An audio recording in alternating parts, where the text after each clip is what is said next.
the problem's a problem. People aren't the problem. Okay? The problem's a problem. People aren't the problem. And when I say that, look at the problem. What is the issue? And the issue is not related to the person you're having a problem communicating with. Welcome to the Schmidt List, the podcast for people dedicated to managing successful projects, developing impactful products, and building engaged teams.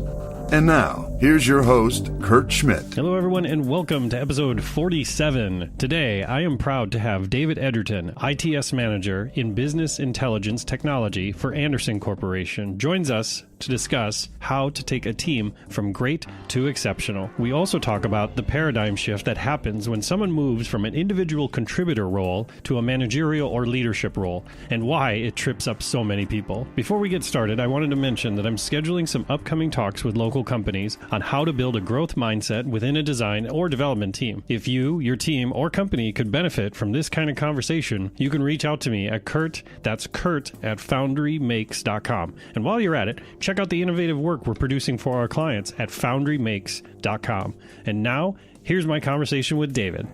David, thank you for joining me on the show today. Thank you so much. I appreciate the opportunity.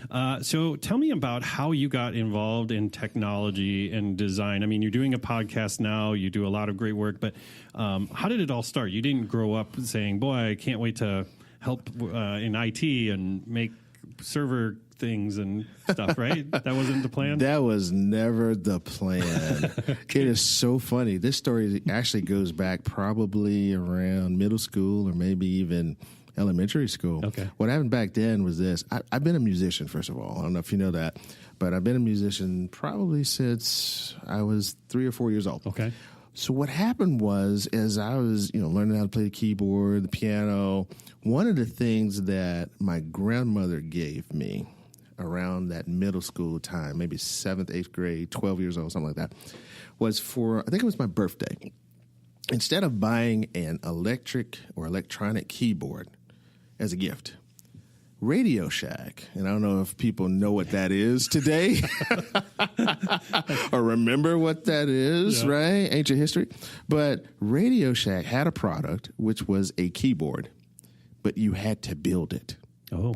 So what you basically would do is you would have resistors, capacitors, transistors, all that stuff, the speaker, and then these little plastic keys that had little metal tines on it. Mm-hmm. So you would have to put the keys in it, then hook up all of the circuitry and electronics in order to make a sound. Cool. She bought that for me. And I said, okay. So the thing about it was I actually failed at building the keyboard. Right? Okay. But it started my interest in, wait a minute. You mean to tell me I can actually go and design something that makes music and, gets into this whole idea of different sounds. And then that was during a time where people like Herbie Hancock, if people know who that is, making music on the synthesizer. So that whole electric sound thing was happening, and other, even the Minneapolis sound we talk about. If you listen to The Time and Prince and some of those 80s I'm dating myself, some of those 80s songs, they had that sound in it, which was an electric sound or electronic sound. So to me, it was like, okay, how do I make the thing that makes that sound?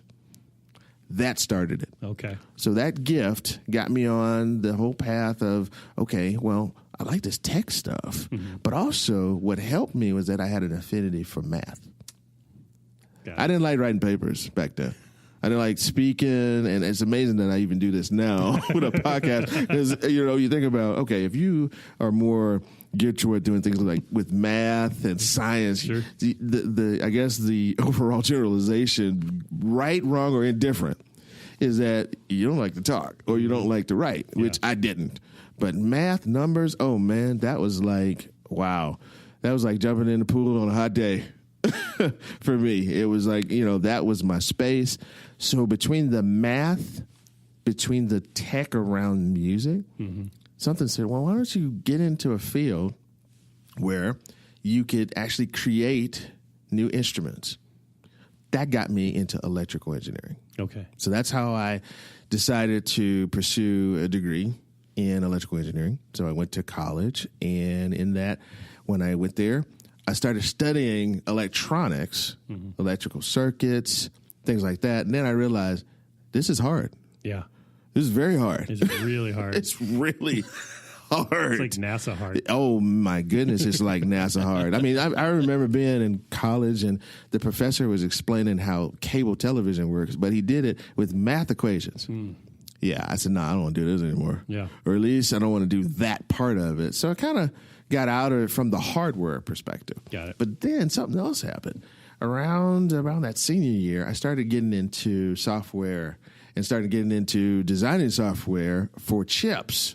Because the college that I went to, North Carolina A&T State University in Greensboro, North Carolina, basically I got into microprocessor system design around that senior year. Okay. That was pivotal for me because that got me out of hardware and into software. So I started to develop this whole thing around, I can actually write a couple of sentences on a screen. And then at that time, I don't know if we do too much compiling today, but, compile it into something else and it does something. Oh, I am on the hook for this. So graduated with my engineering degree, started working in manufacturing, actually. So I didn't go straight into electrical engineering with that. Went to work for a company, and they had a rotational program every 6 months. You change jobs. Oh. So that first job was that first assignment was around equipment development. So I was helping to do the electrical systems in equipment for a factory, which was okay. Okay. But the second assignment was my introduction to what we would call today IT. Oh, sure. So I was that assignment was basically a quality assignment, but I was working with Microsoft Excel and check this out, Visual Basic 3.0 to do a reporting system for defects. Oh. Loved it every day. I was like, I love going to work. This is cool. Whatever this is. Yeah, more of this, please. More, please. I mean, broccolis, carrots, and cauliflower. I don't care. Give it to me. All right. That's great. This is awesome. It was awesome. So I'm writing, VBA at the time. Still, I guess you could still do VBA today. Sure. And I'm doing it behind the spreadsheet is basically what I'm doing it. Okay. So writing calls out to data, bringing it in, and then formatting it. Cool stuff, right? Yeah. I said, IT is it. Truly it, not just IT, but this is it, and I'm going to do this. So from there, just started my career. I got my certification, Microsoft Certified Systems Engineer. This is like mid-90s. Okay. Did email stuff, became a systems analyst, then got into being a project manager and all that stuff. And then from there, I've just kind of hung around the whole IT space for the last, 22 years now, 23 years, something like that. And, it started from I like music and I wanted to create something to help me do music. Yeah. But now it's more around, I like the idea of just creating, whether it's solutions, whether it's, software products that do something that add value to people. Got it. So that's how I kind of evolved. That's very interesting. To that. Yeah, it's never, I'm going to be the next PhD and, I don't know, astrophysics and whatever it is. It was, I like how that song sounded with that keyboard. How do I make the thing that makes that sound? Right. That's where it started. That's great. Yeah. And so let's talk about that transition you mentioned, which had to be kind of a larger one from moving from that coding person to the managing person. So how did that happen? And for myself, my personal journey, like I was definitely a designer and developer in the early mid 90s. And I found I was not the best designer and developer because I was working with smarter and smarter people as my career grew.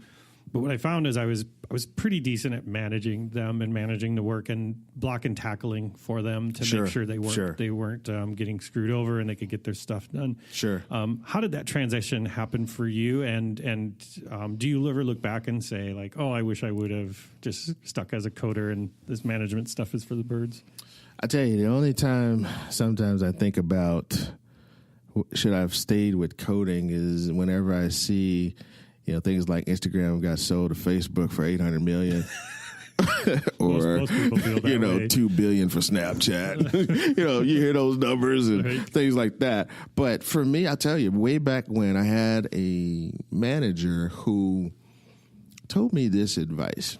and it really was a turning point for me, and I still kind of subscribe to it today. He said, okay, do you want to be the guy building the stuff, or do you want to be the guy telling that person what to do or what to build? And I said, I hadn't really thought of it that way. And he said, yeah. He said, here's why. The person that's building the stuff is always going to bring to work their technical skill and be able to code and be able to build the product. But the person that's telling them what to do has a better, I'd say, concept, or at least a better exposure to what's happening in the market. So they're using that to say, no, don't build it this way, build it the other way. Got it. They got a more global vision, right? Exactly. And the thing is, and I learned this back in school, and especially in engineering school, they said, you got to take a marketing class. Why? Because engineers usually don't know how to sell. And companies are going to want to first start with what can they sell, especially if they are market-driven companies. So for me, it was like, okay, well, I got to understand marketing so I know what to build. Then I can go figure out, well, what stack it's in or what infrastructure it should have and things like that. So to me, that conversation was more around, you know what? I would like to be the guy or the person saying, this is what we're building, here's why. That's when management just kind of opened up for me. Yeah. and I didn't necessarily want to be the coder anymore. And another thing, too, I know we talked about, we didn't talk about it here, but we talk about Moore's Law and how things change every 18 months, right? Yeah. Well, to be really good in that tech space and in that coding space, you got to change and you got to evolve. And it's not that it's constant learning. Constant learning. And I'm not averse to change. I'm not averse to even learning that fast. I think it just got to a point where I was like, man, to really stay in this space, I mean, you have to learn so much so fast. It's a level of focus that's pretty incredible. It is intense, you know, just like I was saying, I'm a VB3 guy. Yeah. I mean, that lasted for about a year. Okay. And then the next thing is, we got this thing called ASP, if people remember that. I know I'm dating myself. But then it went from ASP to ASP.NET. Then we went from ASP.NET to what was out there then, C#. And it just keeps changing, keeps changing. So to do it really well, you have to learn really fast. And sometimes you can do just-in-time learning. Of course. That's always an option. But really it's more around, you just have to live and breathe the kind of work you're doing to stay successful in it and to stay on top of it. And that type of work, I realized early in my career, that wasn't my strength. Sure. My strength was more around, and it still is, I think, encouraging and building people. You know, one of the statements I make at work, even in my new role that I have now, is this: the reason I exist is I like to start that way. Yeah. The reason I exist is to take you from great to exceptional. Because, of course, Collins wrote the book Good to Great, right? Yeah, right. And he says, there's all these great companies. This is what you do to go from good to great. My thing is I like to come into a situation where it's already great and find how I can take it from great to exceptional. So if people say, hey, what's your personal mantra? That would be mine. That's great. I think so. I mean, it's exceptional. Oh, it got to be exceptional. Great to exceptional. Now, if I see that title on a book in Barnes and Nobles, I'm coming after you, whoever you are, for that trademark, because I'm gonna get that trademark. But no, it's how I really it here. So there we go. Yep. This will be what I'll send to the Copyright Office. Exhibit A. Exactly. Makes sense. So when you're doing the project management stuff, you have to, I mean, your math skills obviously help there as well when you're moving into that. But it becomes a very different position because as a coder, developer, engineer, whatever nomenclature you want to use, it's really a lot about self-discipline. Like you were saying, a lot of learning, making sure you're not spinning wheels, all that sort of thing, and asking for help when you need it. Now you're this manager person, and now you're working with people who don't work like you. But you came from a coding background. Yeah. And so you go up to them and you're like, why is this not done? Knowing that you probably could have got it done in 3 days in your mind, right? In your mind. In my mind. Right? But how did you kind of transition from that coding, doing mentality into the project manager that you needed to be in order to make those people successful? Totally makes sense. There's a book out there called The Leadership Pipeline. It's one that I read and one I subscribe to, where what it does is it breaks down the levels you go through as you progress through your career. So the first level is individual contributor. So that coder is an individual contributor. They basically depend on their skills. They depend on the things that they've learned in college or even in some training, and they go to work and they do that, right? That's because they're contributing individually. The next level, which is a pivotal level in anybody's career, is when you move from being an individual contributor to being a manager. And what you end up doing is you now have to have a paradigm shift between I'm doing the work to I'm responsible for the work getting done. That by itself trips up a lot of people. Okay. Because when you go and approach someone, you're now going to approach them from a standpoint of, if I did the work, this is what I'm expecting, and you're going to actually potentially stifle them because you're going to have one dimension around the approach to getting it done versus, and I think the best thing that happened to me is I took a job where I did not know the technology, and I had a team to manage, and that was like my last job. Okay. Best thing ever happened. Why? Because when I walked into that role, I couldn't go in and say, oh, well, if something's wrong, I'll just fix it. Right. Yeah. Right? I'll tell you exactly how to get in there. And there's no way I could have done that. But it was the best thing because now it had to pull out of me that whole mentality and that approach of I'm going to get it done by doing it. No, I had to totally change. I said, okay, well, if I don't know the technology, I can't tell them how to do it. But here's what I can do. Two things. One, remove every obstacle from their path so they can get it done. And two, have them understand the level and expectation of excellence I wanted so that they could frame how they approached it the way they wanted to, but it still had to meet a certain standard. And I think that's the shift that people have to make. You have to now, and that's when we talk about visioning, that's really the core of what having a vision is. It's being able to get someone to see what they don't see while you're out there leading them to it. But eventually they'll come along. Right. Because you're not a leader unless somebody's following you, right? No. I would imagine. Exactly. So if somebody, think about this for a second. If someone, you're calling yourself a leader, somebody's following you, they think that you're going where they want to go, or at least you've convinced them to go in that direction, right? Well, if you don't know anything about technology and you're a leader, then you're more dependent on them to not only validate that you're going in the right direction, first of all, but also as you're clearing out the way for them, they'll let you know if you're going in the right direction. Then that goes back to one of your more recent episodes of your show where you talk about the three people that everybody needs, right? Absolutely. So you need someone that follows you, right? That's right. And you talk about how that keeps you humble, right? That's right. And then what's the other two focused? Oh, great that we were talking about that. That was a fun episode to do it, by the way. So you need three people in your life. You need somebody that looks up to you or somebody to follow you. That keeps you humble. You need somebody who is a peer to you. That keeps you grounded. How does that keep you grounded? Because if they're a peer to you, have the same level of success, same level of career development or growth, the same sort of level in job, then as you experience issues or problems or things that you need help with, you can go to this person who will have a similar perspective, hopefully, based on living life or being in that space. They can offer you the same support that you are for them. So it's a peer-to-peer thing. Great partner. I mean, I got plenty of them. Yeah. Right. and that's what helps you keep grounded, because grounding is all about, I can make sure that I'm doing the right things and going in the right direction, but I need somebody kind of on the journey where I'm at, so that as I experience things, right, that you can say, like, are you seeing what I'm seeing? Exactly. And either they're going to say, hey, I've been through that. Here's what happened.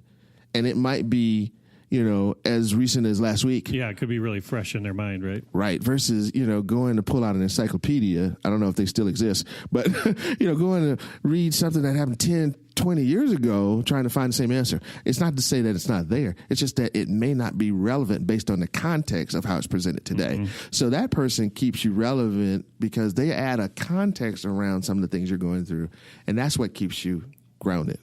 You've been there. I'm going there. Let's go there kind of together.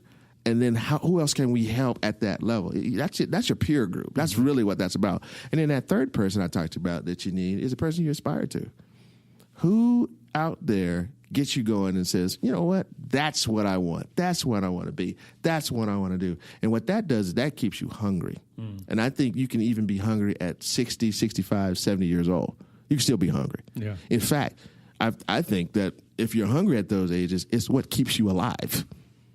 When you think about it. Sure. Because when you have lost the ability to be hungry, the ability to learn, the ability to continue developing yourself, that's when you begin to die. Yeah, there's no drive there. There's no drive. Yeah. There's no drive. Where I see people trip up a little bit is not being as deliberate in some of those actions, that they're just like, okay, yeah, that sounds great. I think I've got some followers and some peers, and I like Elon Musk. So oh yeah, I like the Musk, easy, right? The Musk man. I like him too. Well, here's the thing though. What I call it is, and I don't know if there's a coin term or not, but it might be out there. You have to have a personal board of directors. Every organization, corporate organization, nonprofit, has a board of directors. Why are they there? They are there to make sure the mission and vision of that organization happen and to hopefully advise the leader of that organization on the right way to go, right? That's why you have them there. Otherwise, why wouldn't you have them there, right? So I think you, as the CEO of your own life, need a board of directors. And these three people need to be on your board of directors. And you need to be deliberate about that. And it can be 6 people that have those 3 roles. Doesn't matter. Yeah. But you need somebody that can, one, tell you about yourself when you're not, really being open to, what's out there. And you need somebody who can, as we used to say, when I was growing up, check you. You need somebody who can check you.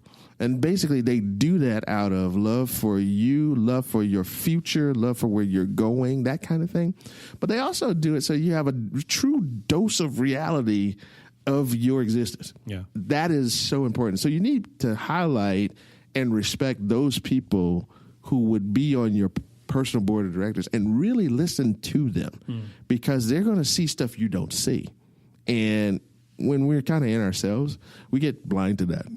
We kind of think it's all about us from time to time. Sure. Even me, I've done it. Totally honest about it. Have done it. Might do it tomorrow. I don't know. But you need somebody to say, "Hold up." This is what I see, and here's why I see it. Yeah. And then that basically opens your eyes. And that's somebody like you need to create. Like you need to set that expectation with that person. This is what I need from you, because I've seen other people say, well, yeah, I've got my best friend and they're always real with me, right? But again, there's a difference when it's about some change you're trying to make in your life, right? Because when you're trying to support somebody you care and love about, sometimes you're trying to just support them in the friction that they're having. You're not actually trying to help them get past it. Do you know what I mean? Right. I know exactly what you're talking about. You're talking about more of the short term versus long term, right? Hey, and really what you're doing is you're dealing with the symptoms of certain issues versus the root cause. And if you have a group you really trust, because that's where it really starts, then you can be open and vulnerable to hear the truth. And when you're open and vulnerable to hear the truth, then that can help you, because the truth is the very thing that can free you from everything that's keeping you from being where you're supposed to be. So you got to be able to do that. I mean, you got to be able to have those people you listen to, whether it's a spouse, whether it's a brother, whether it's a friend, an uncle, an aunt, mom, dad, or just somebody, even, when you go to school and college, somebody, your college buddy, who, who knows you. And that's key. Yeah. You don't want to just listen to somebody who just doesn't know you, because then their advice becomes very general and very generic in nature. You need something that speaks directly to you about what's going on in your life. So another theme you brought up on your show, and I love the quote, you mentioned your pastor had said this, which is change is inevitable, but growth is optional. Growth is optional. That's right. I want to talk, because I listened to that episode, and it was a quick episode, which I really appreciate, but I wanted to unpack it a little bit more from your perspective, because I think a lot of the conversations I have as a leader are exactly that, is that this change is going to happen. You growing from that change is optional, is not a for sure thing. Right. And it's okay. I've talked to other people. I've said this to people that I've managed before. Sometimes you outgrow a company. Sometimes the company outgrows you. Right. But change will happen. Change will happen. Right. So let me hear from your perspective on where you've experienced that. Because again, optional means a decision, choice. Right. Option means conditional. Absolutely. Oh man, there's so many things I can think of where when I think about that for myself, when you talk about change is, the thing that is going to happen. It's inevitable. It's a train. You can't It stop is. I mean, even if it's something as simple as a job change or trying to go for a promotion or a different project, the idea is it is going to happen. Somebody famous said, change is the only thing that's constant, right? Yep. It's the only thing that is going to happen. So in that, you have to look at a situation, for example, a job change, for example. I got a new role. And one of the things that I had to learn before I got this role is that I had to change myself in order to be open to something different, or at least have the perception or appear to be able to change. Because in order to move to something you haven't done before and for an organization to trust you to do that, there's something there that they have to see. Yeah. So you have to figure out what that is and make sure that every opportunity that comes to learn something, you actually learn what the lesson is. And this wonderful world has a tendency to bring back to you, if you don't learn it the first time, it will bring a situation back to you that it's going to come back, and you're going to stay in that cycle unless you learn, right? Whether you're a manager of a project and you don't know how to treat people. Well, guess what? If you get another project and you get people in that project and you don't treat them right, guess what's going to happen? You're going to have less than optimal results again. Or worse, you may not get another project because you may be asked to leave, right? So take all those opportunities that you see at work or in your life to learn from the change, whether you experience some hardship. There's something in it that you're supposed to get. Yeah, I think that's important because you also had a show about being pain as a gift, and this is this is another subject that I'm really a big fan of, because I also give the same advice: is that you need to, wherever it's hurting, wherever it's annoying, that's the parts that you have to lean into, because that's where growth happens.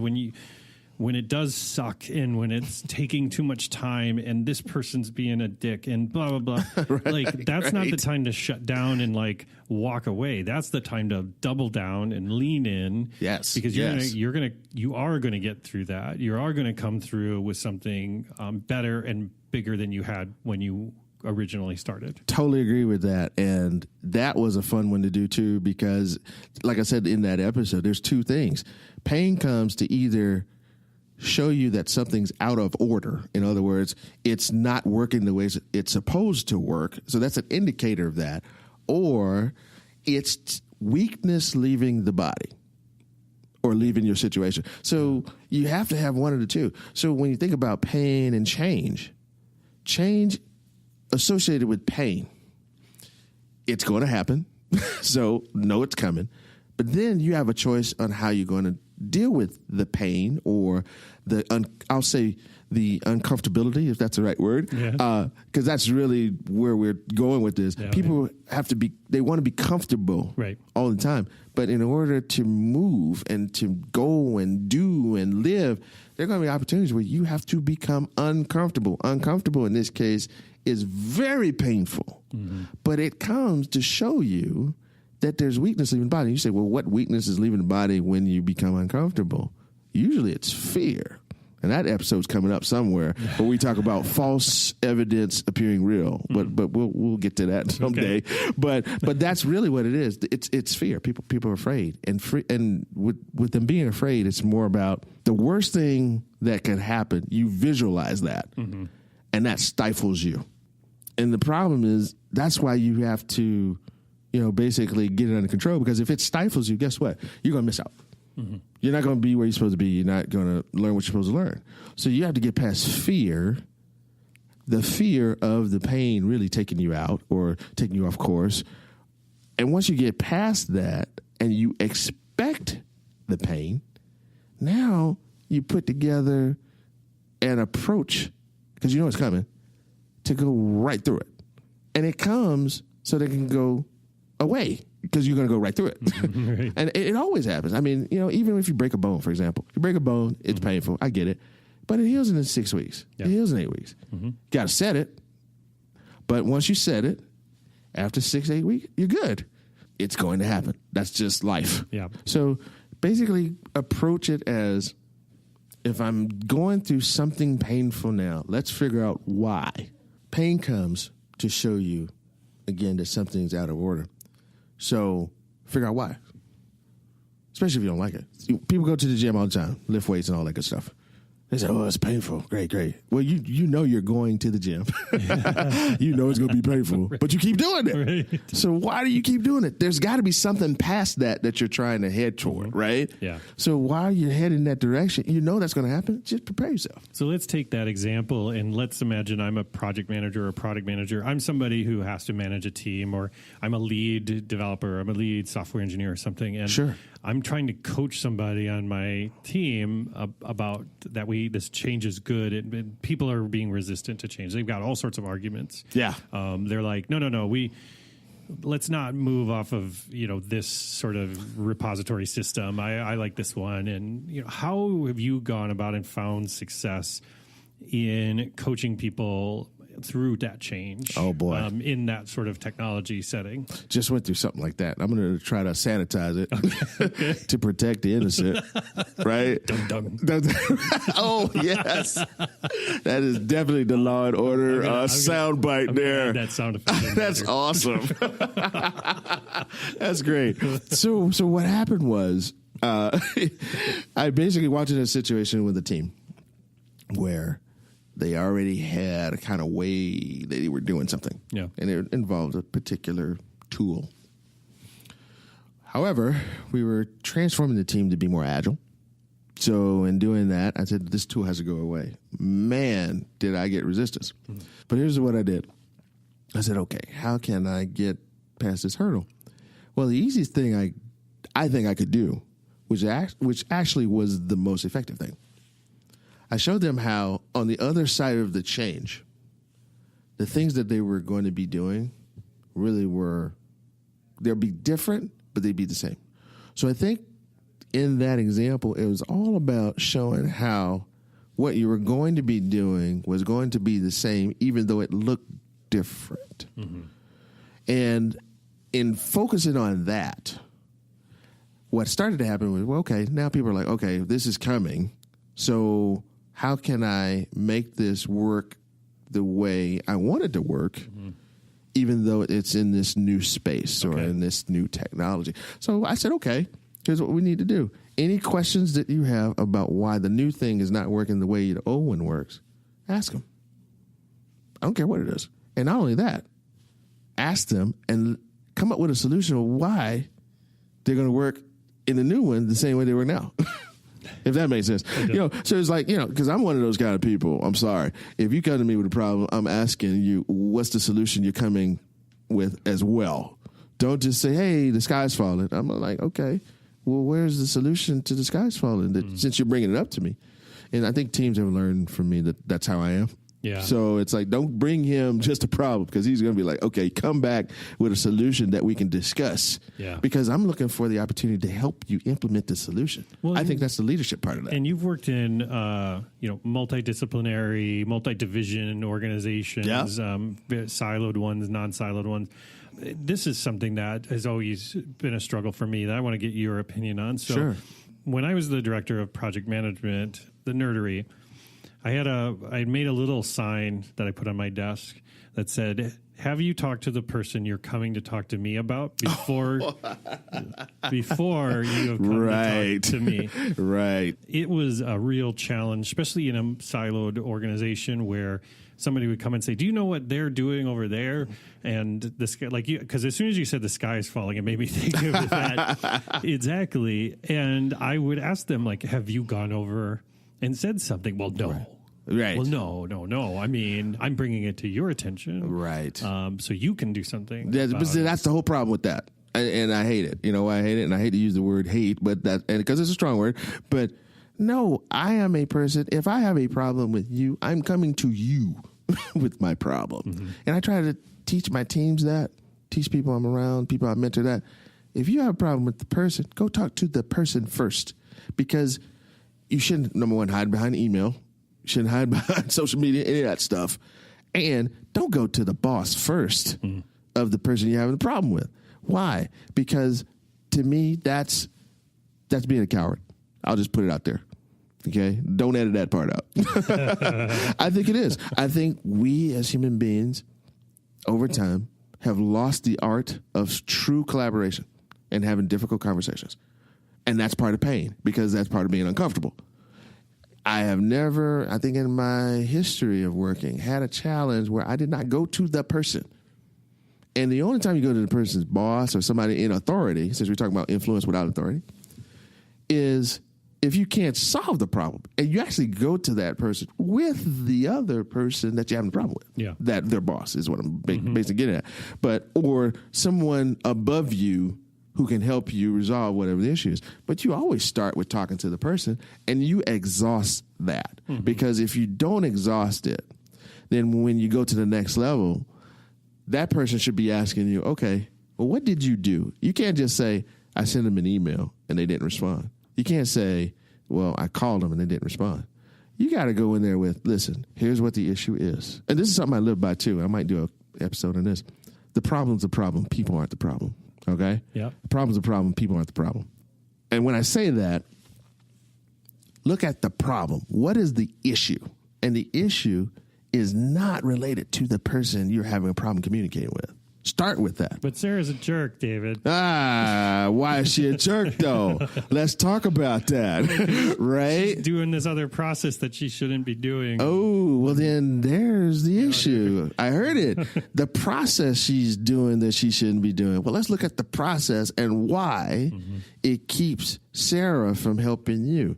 Is it that you don't have enough people doing that other process, so she's available to help you? Has she been doing this process for the last 20 years and hasn't had any help, so she's the only subject matter expert that knows it and is the only resource? Now you're single-threaded. See, I just turned that into a sort of an organizational issue and not a personal issue. Because a lot of these issues sometimes are organizational issues. Yeah. You know, I had a guy on a team one time who was the only person that did what he did. Okay. And he was a little abrasive from time to time, but that was because I said the organization did that to him. Because before there were so many resources that were there, and over time those resources went away one by one, and he was left. And one by one he was left. One by one he was left. Yeah. And the organization was like, "Well, we only need one person to do this." So guess what just happened? You just created that situation as an organization. So now you want to talk about an attitude or a disposition of the person. Wait a minute. What did the org do to get there? Let's talk about that. Yeah. Because I guarantee you, if you fix that problem upstream, then you'll be able to deal with the other pieces of it that are collateral damage. I've seen that too, and there's a flip side to it where that person kind of gets Stockholm Syndrome in a way because they're like, but I'm the only person who can do this, and you're going to bring in other help, then you're going to fire me. And, like, but this was my job security. David, why are you bringing in this digital tool now that's going to replace my job? And, absolutely. And that's the thing. That's where you got to go back to what I talked about earlier when you asked me, well, how do you get through that whole pain and change thing? You got to kind of show them that, well, you don't kind of have to. You have to show them that the other side of the change and the pain, you're going to be whole. That's how you have to lead. I think you have to lead. You have to show people that you're not making changes, for example, to get rid of people. Now, if you're in that corporate raider business, yeah, sure. Leverage buyout, if you do that and then you're cutting people because you're making a deal, I'm not talking about that right now because that's what you do. Yeah. But I'm just simply talking about bringing about change in a team, bringing about change in an organization, bringing about change in individuals. You want to show them that as they move through the change, they're going to be whole. And you want to help them with the comfort level of the change because it is going, you start out, it's going to be painful. It's going to be uncomfortable, but you will make it through it. Don't be afraid. Don't shy away from it.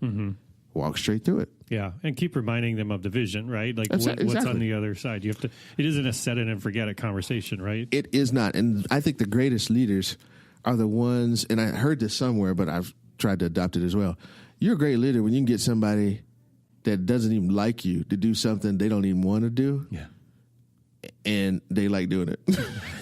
I mean, that's the kind of leader I want to be. Yeah, I mean, right. you don't even like me. You don't even like what I asked you to do. But you believe in the vision. But you believe, man. Don't stop believing, right? That was a great song back in the day, right? That's amazing. Amazing song. But there's so much in that, right? Yep. If you believe in the vision, it doesn't matter even if I'm there. Yep. Right? It doesn't even matter. You believe in what this organization is about or what the vision is that you're trying to accomplish so strongly. Now, it takes a great leader to establish that, right? Which I think they should. But after that, that's because the vision is bigger than them. When it's bigger than you and you can get people to see it, man, you can see some extraordinary things. So, David, let's say I'm on kind of a crap project, or we're kicking off a thing that isn't very exciting and things like how. Let's say I'm not good with this whole vision thing. I'm not. Sure. I'm struggling with it because I'm really just trying to think of the details of how we get to this spot, and so it's really hard for me to like. Where would you suggest that I start in order to either create a vision for that team or manifest it? Like how can I do that? In my humble opinion, first there has to be more of a shared vision, I think, of everybody. Start with that. What do you, or when I say you, what does the team think should happen? Start with that. Now, if that doesn't exist, then you got to go into storytelling. And you have to have a vision and then tell the story so powerfully that they now first see the story you see, but then there's got to be some vested interest. You got to pluck at some heartstrings here and there. And I'm not saying that to be manipulative, so I don't want that to come across that way, but you got to figure out how to make where you're going a vested interest of the people that you are leading. You want it to be sticky. It's got to be sticky. They've got to see themselves in the success of it. And continually see themselves. In the success of it. That's the only way you can get somebody in that space where, man, this sucks, but man, you keep showing up. I mean, and it's not, what happens every other Friday, at Wells Fargo or U.S. Bank that's keeping you, keeping you showing up. It's something bigger is there, It's just like those NFL players, After you've got the $150 million contract, I'm making money, but I want a Super Bowl ring. Yes. Right? Yep. You see them change when that becomes really the focus. Yeah. And it's the same thing with teams. You got to find out what is it outside of, compensation, days off, things like that, things that we all want and need. Don't get me wrong. You got to find out what makes them tick. But a good leader spends time with people that they're leading to find that out so that they can shape what's in front of them in order to tap into that potential or tap into that feeling of wanting to be connected and belong to a greater good. That's a thing I see people struggle with because they don't want to be considered a micromanager. So I need to back off and let the team just get what they're saying done. But it goes contradictory to what you're saying is you have to be there with the team, emotionally invested and deploying empathy and being a part so you can figure out what is the impact that gets them excited and then being able to design your vision towards that impact, right? Totally get that. And you said a key word for me. I will say this loud and clear. I am not a micromanager. I hate micromanagement. I will do my best never to be a micromanager. But part of it is I don't want to tell people everything to do. Yeah. Now, there's parts of their careers. For example, you fresh out of college and you come to work with me, or you work in any organization, there's going to be more, here's what you should be doing from a professional development perspective, from a new job perspective. I'm new to working, getting, responsibility handed to me. There's some of that that's more shaping at that level of development or that stage in your career where it may feel like there's more there. But even in that, I'm not standing over someone's head saying this is what should happen. In fact, I think this is an overused cliche, but, Mr. Jobs, who we all idolize, Mr. Steve Jobs, said, hey, one of my favorite things he said was, I don't want to hire smart people and tell them what to do. Yeah, I want to hire smart people, let them tell me what to do. Mm-hmm. That's my leadership style. So don't be afraid, because that's being uncomfortable and there's some of that pain for leaders. Don't be afraid that you got people on your team smarter than you, because if they're there, then your job is really to help them be smarter.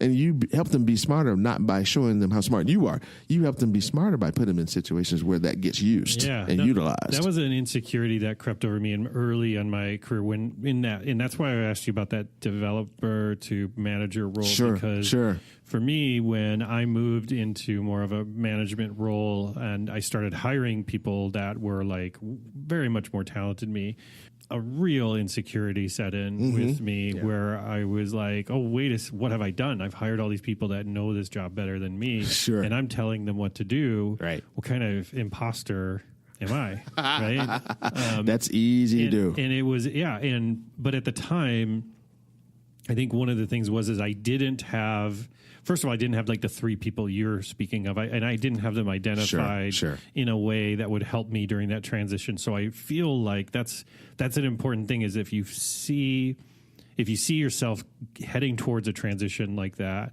that starting to stock up on those types of individuals like that David's suggesting here is very important. But yeah, that was a thing for me that was very difficult, because at first I was like, yep, I'm going to hire these people that are so great. And then here I am. I'm like, no, we're going to do it this way. And they'd be like, I'm better at this thing, and that's so funny. I tell you this is something that I use as a tool in my space. And I don't know if people listening can do this, if they're managers or directors or whatever. I think if you're high enough and you got enough authority, you can probably do this. What I did was, I love what I call the Google model.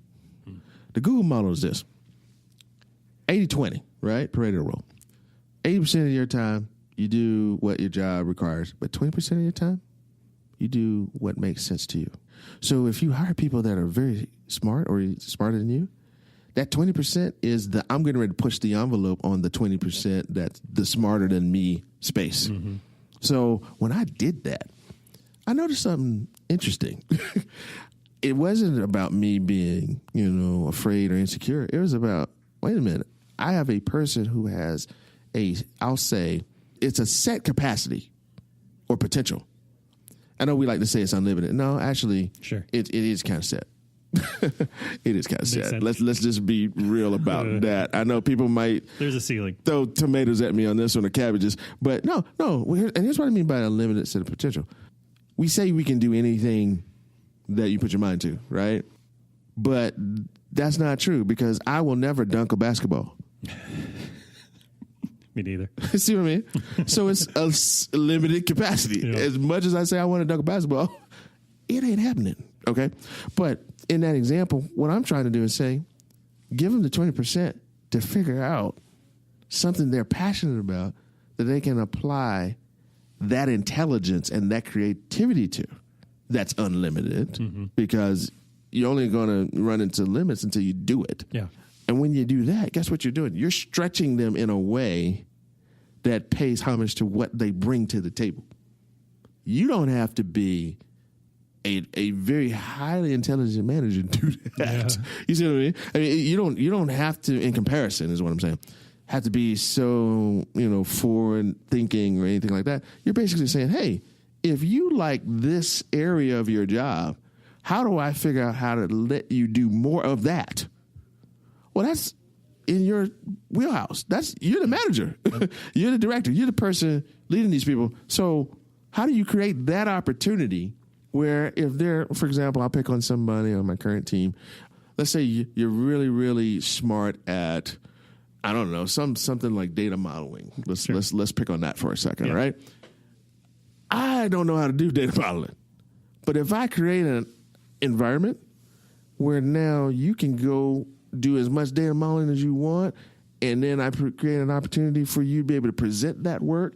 I create an opportunity for you to consult within an organization on that work, show how valuable it is. I don't know how to do data modeling, but what I do know how to do is to get you doing more of what you do well. Right. That's how you get there, I think. And then, so it takes time, though, because you can't just walk into a situation and say, oh, well, this person's on my team, this person's on my team, this person's on my team, and just say, well, no, what you have to do is say, okay, this person's good at this person's good at that, this person's good at this. You got to talk to them and say, well, what do you like to do? No, the whole idea behind the Gallup stuff back in the day, the strength-based piece, I am such a proponent of that. Find out what you are good at. Do it. By whatever means necessary. By whatever means necessary. Let's put that in there. No, really. Because people want to be respected. They want to do good work. I think everybody wants to do good work. And they want to do something that's keeping them going, fun. That's where their strength is. So find out where their strength is in what they do. And now here's the difficult thing. If their strength is not in the role they have or in the job, then you got to have the courage to be able to say, look, you're not good at this. Yeah. And it's not an attack. Not a personal thing. On character, your work experience, anything like that. I am trying to put a round peg in a square hole, or a square peg in a round hole. What you said earlier, there's people and then there's a problem. There's people and a problem. Right now, the problem is what I need is this kind of output or this kind of skill set to do this continuously at a high level. I'm not getting that. Now, if I'm not getting it, now I as the manager or the leader have to figure out, why am I not getting it? Yeah, this is my problem. It is my problem, but I got to say, well, first, let's take the person out for a second. Right. Is the role defined the right way? See, we don't do that all the time. Nope. We'll just say, we take it as is and say, oh, well, you're the problem. Especially when we want to be agile. Yeah, man. Yeah, we want to be agile, agilize, agile living, or however we want to call it. We're an autonomous team, David. Oh, yeah, whatever. That's how I feel about that. Whatever. So, I'm right there with you. Yeah, but that's how you get after it. I think you have to. And this is something that over time I've tried to develop a competency in my leadership style is I am going to be the guy that talks to people, spends time with them, understand where they're coming from, their background, understand what makes them tick. And then I'm going to create the environment, create the opportunity so that I can get more of what makes them tick. Because guess what? They're going to keep ticking. So you just got to figure out how you can get what you need from that, not only for you to drive the team forward, but also for them so they stay engaged. Yeah, they feel valued. Oh, yeah. I mean, if you don't draw a connection between what you're good at and what your strength is to where the organization is going, they're not going to be there long. I don't care how good you are or how nice you are and how many donuts you buy, Starbucks cards, whatever it is, they are not staying. Yeah. And it's not going to happen. That makes sense. They jump ship. That's one of the main reasons they do jump ship, because it's not the money. It's not the 25 days of PTO, if you get that. It's not the catered lunches. It's not all that great stuff you hear coming out of Silicon Valley, right? Silicon Valley where they, have all this, food truck showing up. Yeah. That's not it. I think it is a human being wants to do what that human being was put on this earth to do and wants to connect that to a greater good. That's what needs to happen for everybody, and that's what we are in search of. That right there. All right, so we are at time. So, David. What? Yeah, I know. It goes by fast, wow, doesn't it? That was quick. So, let's say I want people to, I want everybody who listens to go and download the DJ show. So, tell us where we can find that. Hey, thank you so much. I appreciate that opportunity. The DJ show, there's a website, I think, www.the DEJshow.com. It's just my initials, David Edgerton Jr., but you can go out there. There's a site for that. You can get it on Apple Podcasts. I would like you to go there and do it and leave me a review, because when you leave me a review, that helps with, propagating it out a little bit. There's a couple of places where you can get it, but definitely go out there and check it out and let me know what it's about. So I started this podcast basically because, first, podcasts are hot. So hot right now. With mobile being the space and a lot of phones out there, people are consuming content passively, which is what I like about podcasts. You can listen to it and you can do other things, or you can just sit down and just listen to it.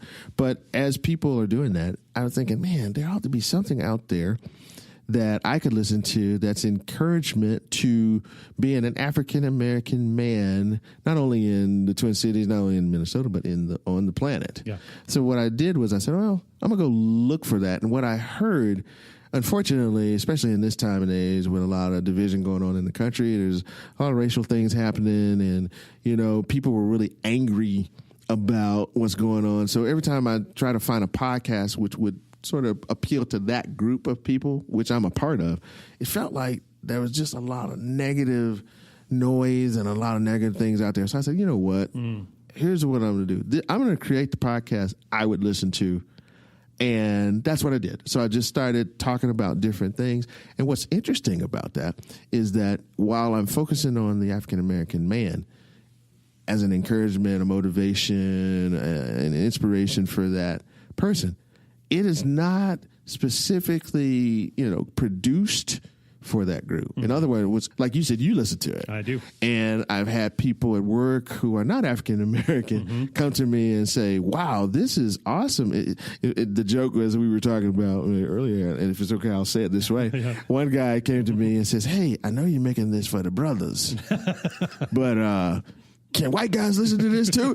And I was like, yeah, man, anybody can listen to it. It's just that my focus was, let me create content for this group. It's the inspiration. But it's universal, the stuff I'm talking about. Like some of the things we shared in your podcast episode today. Yes. That applies to anyone. And it's going to continue to be in that vein as far as things that I'm thinking about as you live, as you interact with people, things that you can listen to hopefully help you with maybe a situation you're dealing with in your life.